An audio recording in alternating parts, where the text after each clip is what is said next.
इस वक्त की बड़ी खबर के साथ चंडीगढ़ से करते हैं। सूत्रों के हवाले से खबर सामने आ रही है। राज्यसभा चुनाव को लेकर कांग्रेस ने रणनीति बनाई है। 9 मार्च के बाद दूसरे राज्य में शिफ्ट होंगे विधायक। 9 मार्च को नामांकन वापस लेने का आखिरी दिन है और निर्दलीय विधायक के नामांकन के बाद कांग्रेस सतर्क है पूरी तरीके से। दूसरे राज्य में शिफ्ट होंगे कांग्रेस के सभी विधायकों को कर्नाटक शिफ्ट करने की रणनीति बन गई है। कुछ विधायकों ने हिमाचल प्रदेश चलने की सलाह भी दी है। 16 मार्च को होना है 2 सीटों पर राज्यसभा का चुनाव, लेकिन उससे पहले ही यह कांग्रेस की रणनीति बन गई है कि सभी विधायकों को शिफ्ट किया जाएगा। दूसरे राज्य में सभी विधायकों को शिफ्ट किया जाना है। ये बड़ी और अहम जानकारी सामने आ रही है और सूत्रों के हवाले से यह खबर है। देखिए, 9 मार्च के बाद दूसरे राज्यों में सारे विधायकों को शिफ्ट किया जाना है। 9 मार्च को नामांकन वापस लेने का क्योंकि आखिरी दिन है और निर्दलीय विधायक के नामांकन के बाद कांग्रेस पूरी तरीके से अब सतर्क नजर आ रही है। और ये जो है कांग्रेस की रणनीति है कि सारे के सारे विधायकों को दूसरे राज्यों में शिफ्ट किया जाएगा।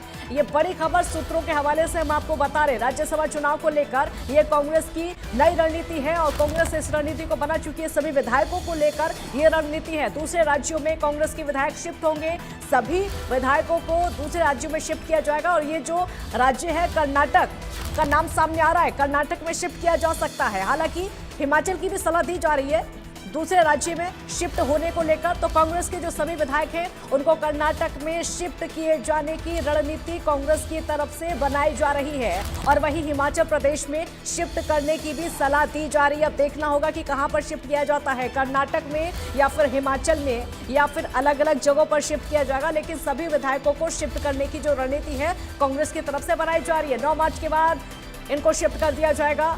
राज्यसभा चुनाव को लेकर ये देखिए पूरी की पूरी रणनीति है। 9 मार्च को ही नामांकन वापस लेने की आखिरी तारीख है। निर्दलीय उम्मीदवार के नामांकन के बाद अब कांग्रेस पूरी तरीके से सतर्क नजर आ रही है और अब उसी सतर्कता के चलते ये रणनीति बनाई गई है कि अब सभी विधायकों को दूसरे राज्यों में यानी कर्नाटक में शिफ्ट कर दिया जाएगा।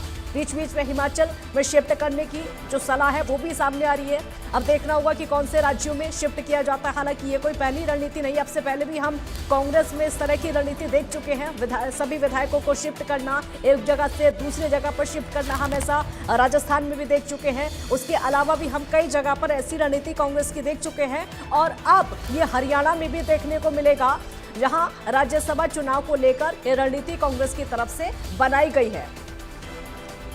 9 मार्च के बाद देखने को मिलेगा कि आखिरकार कहां कांग्रेस के विधायकों को भेजा जाएगा। 9 मार्च के बाद देखा जाएगा क्या कांग्रेस के विधायकों को कर्नाटक में शिफ्ट किया जाएगा या फिर कांग्रेस के विधायकों को हिमाचल में शिफ्ट किया जाएगा।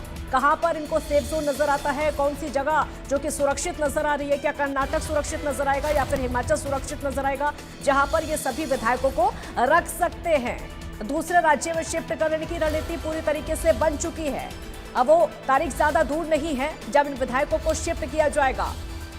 क्या डर का माहौल यहां पर है या फिर इधर उधर जाने की वजह से 16 मार्च को देखिए 2 सीटों पर राज्यसभा का चुनाव होना है, लेकिन उससे पहले ही ये पूरी उठापटक देखने को मिलेगी। उससे पहले जो ये शिफ्टिंग की रणनीति है वो यहाँ पर देखने को मिलेगी। इतना ज्यादा डर क्या कांग्रेस विधायकों को लेकर है? क्या पार्टी में डर का माहौल की स्थिति जिसके चलते विधायकों को ले जाने की नौबत तक आ गई है, विधायकों को शिफ्ट करने की नौबत तक आ गई है? विश्वास नहीं है, डर है, भागदौड़ की स्थिति है। कई ऐसे सवाल हैं अब जो कि लगातार उठ रहे हैं। कांग्रेस को लेकर सवाल उठ रहे हैं, विधायकों को लेकर भी सवाल उठ रहे हैं कि आखिरकार क्यों कांग्रेस ऐसी रणनीति बना रही है, क्यों जो विधायक है वो अपने राज्य में नहीं रह सकते, क्यों जो विधायक है अपने विधायकी क्षेत्र में नहीं रह सकते हैं। क्या भागदौड़ की स्थिति बन सकती है या फिर डर है, इधर उधर जाने का डर है? तमाम ऐसे सवाल जो कि अब कांग्रेस की रणनीति को लेकर उठ रहे हैं। अब देखना होगा कि कौन से राज्य में इनको शिफ्ट किया जाता है। फिलहाल खबरें ऐसी निकलकर सामने आ रही है कि जो शिफ्ट करने की रणनीति है उसको लेकर मंथन किया जा रहा है और तैयारी भी पूरी हो गई है दूसरे राज्य में इन सभी विधायकों को ले जाने की। हालांकि सूत्रों के हवाले से खबर है ये। अब 9 मार्च के बाद देखना होगा क्योंकि नामांकन वापस लेने की वो आखिरी तारीख होगी और उसी के बाद सभी विधायकों को शिफ्ट किया जाएगा। हरियाणा में ये देखने को मिलेगा सभी विधायकों को कहां पर शिफ्ट किया जाता है। हालांकि कर्नाटक का नाम पहले आ रहा है। 16 मार्च को 2 राज्यसभा सीटों पर चुनाव होना है तब तक इन विधायकों को किसी सुरक्षित स्थान पर रखा जाएगा, तब तक इन विधायकों को हरियाणा से बाहर रखा जाएगा, या तो कर्नाटक में रखा जाएगा या फिर हिमाचल प्रदेश में रखा जाना है। साक्षी शर्मा हमारे साथ चंडीगढ़ से लाइव जुड़ गई हैं और ज्यादा जानकारी के लिए। साक्षी, विधायकों की जो शिफ्टिंग की रणनीति है वो तय हो चुकी है कांग्रेस की?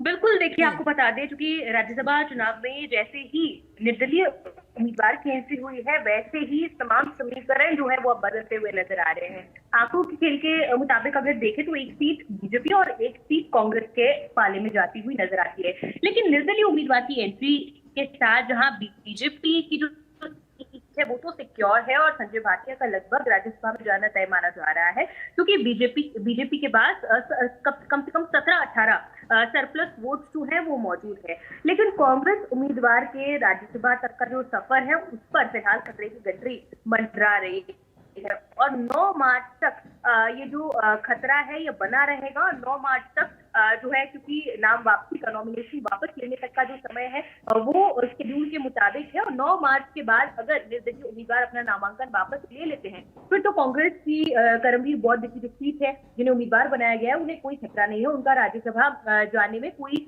मुश्किल या फिर अटकलें नहीं आएगी। लेकिन अगर निर्दलीय उम्मीदवार मैदान में बने रहते हैं, 9 मार्च तक अपना नामांकन वापस नहीं लेते हैं, तो फिर कांग्रेस को अपनी रणनीति में बदलाव जरूर करना होगा। और इसको लेकर रणनीति तो खैर पहले ही बना ली गई है कि अगर 9 मार्च तक निर्दलीय उम्मीदवार ने अपना नामांकन सतीश नांदल ने वापस नहीं लिया तो उसके बाद कांग्रेस के वोट कटे ना, टूटे ना, क्रॉस वोटिंग ना हो, इसके डर से कांग्रेस के जितने भी एमएलए हैं, 33 एमएलए हैं, उन सभी को किसी और स्टेट में शिफ्ट किया जा सकता है। क्योंकि अगर निर्दलीय उम्मीदवार का नामांकन वापस नहीं हो तो ऐसी सूरत में, क्योंकि निर्दलीय उम्मीदवार कांग्रेस के भी उम्मीदवारों से जो वोट है वो मांगने के लिए जाएंगे, अपनी जो कैंपेन है या वो वोट निर्दलीय उम्मीदवार, निर्दलीय विधायकों के साथ साथ बीजेपी का तो सपोर्ट इन्हें रहेगा ही, लेकिन इसके साथ साथ कांग्रेस के उम्मीदवारों से भी जो है वो वोट मांगेंगे और कांग्रेस के वोट न टूटे ऐसी सूरत में उन्हें दूसरे राज्यों में शिफ्ट जाने का जो प्लान है वो रणनीति में रखा गया था। लेकिन कुछ विधायकों ने जिक्र किया कि कर्नाटक बहुत दूर है, हिमाचल प्रदेश में भी कांग्रेस की ही सरकार है, इसे हिमाचल प्रदेश चलने की भी सलाह जो है वो दी गई। हालांकि इस पर फिलहाल सहमति नहीं बनी है, क्योंकि 9 मार्च के बाद ये जो रणनीति है ये अमल में आएगी और फिलहाल 9 मार्च तक का इंतजार कांग्रेस पार्टी कर रही है। और 9 मार्च को अगर निर्दलीय उम्मीदवार का जो नामांकन है वो वापस नहीं हुआ तो सभी कांग्रेस विधायकों को एकजुट रखने के लिए कि विधायक टूटे ना, इस पर कांग्रेस का जो नेतृत्व है वो काम कर रहा है। सूत्रों ने ये बड़ी खबर जो है ये इंडिया न्यूज हरियाणा तक पहुंचाई है, इंडिया न्यूज हरियाणा की टीम तक पहुंचाई है। बड़ी खबर सूत्रों के हवाले से है, एक बड़ा डेवलपमेंट है राज्यसभा चुनावों को लेकर और काफी इंटरेस्टिंग राज्यसभा चुनाव जो है वो होते जा रहे हैं हरियाणा में। 16 मार्च को दोनों ही सीटों पर चुनाव होना है, 16 मार्च को दोनों ही सीट्स को लेकर वोटिंग होगी। लेकिन अगर अपनी नाम वापसी निर्दलीय उम्मीदवार की हो जाती है तो 9 मार्च को ही निर्विरोध दोनों कैंडिडेट्स को, बीजेपी और कांग्रेस के कैंडिडेट को जो है डिक्लेयर कर दिया जाएगा। राज्यसभा मेंबर के लिए जो लेटर है, डिक्लेरेशन लेटर, वो विधानसभा से दे दिया जाएगा। साक्षी का सवाल और यहाँ पर काफी ट्विस्ट, साक्षी एक सवाल और यहाँ पर इस रणनीति को लेकर पैदा हो जाता है कि कांग्रेस के जो विधायक हैं उनमें डर और विश्वास की कमी है, वो साफ दिखती है, उन विधायकों को लेकर डर है। हाँ, कांग्रेस में हम आमतौर पर देखते हैं गुटबाजी की खबरें किसी से छुपी नहीं है, सार्वजनिक मंचों पर हम कांग्रेस की गुटबाजी जो है वो देखते हुए आ रहे हैं। तो ऐसे में कांग्रेस को अपने विधायकों को एकजुट रखना एक बड़ी चुनौती है, क्योंकि वोट्स का अंतर खैर निर्दलीय उम्मीदवार को ज्यादा है। लेकिन अगर पिछले राज्यसभा चुनावों का रिकॉर्ड भी अगर हम देखें तो इतिहास में भी पिछले जो लास्ट राज्यसभा इलेक्शंस रहे हैं उसमें भी कांग्रेस के सभी जो एमएलए हैं उन्हें छत्तीसगढ़ में उस वक्त कांग्रेस की गवर्नमेंट थी और उस समय छत्तीसगढ़ में रायपुर में सभी एमएलए को लेकर जाया गया था। रायपुर में एक रिजॉर्ट में सभी कांग्रेस एमएलए को वहां पर रखा गया था, वहां से वीडियोज भी निकलकर सामने आई थी और लगातार जो है वो बातचीत कर रहे थे एमएलए। रिजॉर्ट में वहां पर एक बुक करके सभी को रखा गया था क्योंकि उस समय कांग्रेस की गवर्नमेंट थी और अमूमन ऐसे ही स्टेट में सभी एमएलए को लेकर जाया जाता है जहां पर कांग्रेस की गवर्नमेंट है, ताकि कांग्रेस की गवर्नमेंट से जो है कुछ बेनिफिट्स मिल सके या वहां पर कांग्रेस को एकजुट रखने में थोड़ी मदद मिल सके। तो हमेशा ये कोई पहली बार नहीं है जो इस तरह की चीज हो रही है, और न सिर्फ हरियाणा में बल्कि और भी स्टेट्स में ऐसा हमने देखा है पहले भी कि इलेक्शंस के दौरान विधायकों को एकजुट रखने के लिए एक जगह से दूसरी जगह ट्रांसफर कर दिया जाता है ताकि वो दूसरे पार्टी के जो ठीक। मेंबर्स हैं उनसे संपर्क में ना आए, क्योंकि अगर संपर्क सधेगा तो ही जो है कहीं ना कहीं मूड बदल सकता बिल्कुल है। बिल्कुल मूड बदल सकता है और उसी के चलते ये रणनीति देखने को मिल रही है। साक्षी, बहुत शुक्रिया आपका इस पूरी जानकारी के लिए। तो ये कांग्रेस की रणनीति है जो कि लगातार देखने को मिल रही है। आगे बढ़ते हैं, अब खबर करनाल से है, जहां करनाल में डॉक्टर के साथ मारपीट का मामला सामने आया है। मारपीट के बाद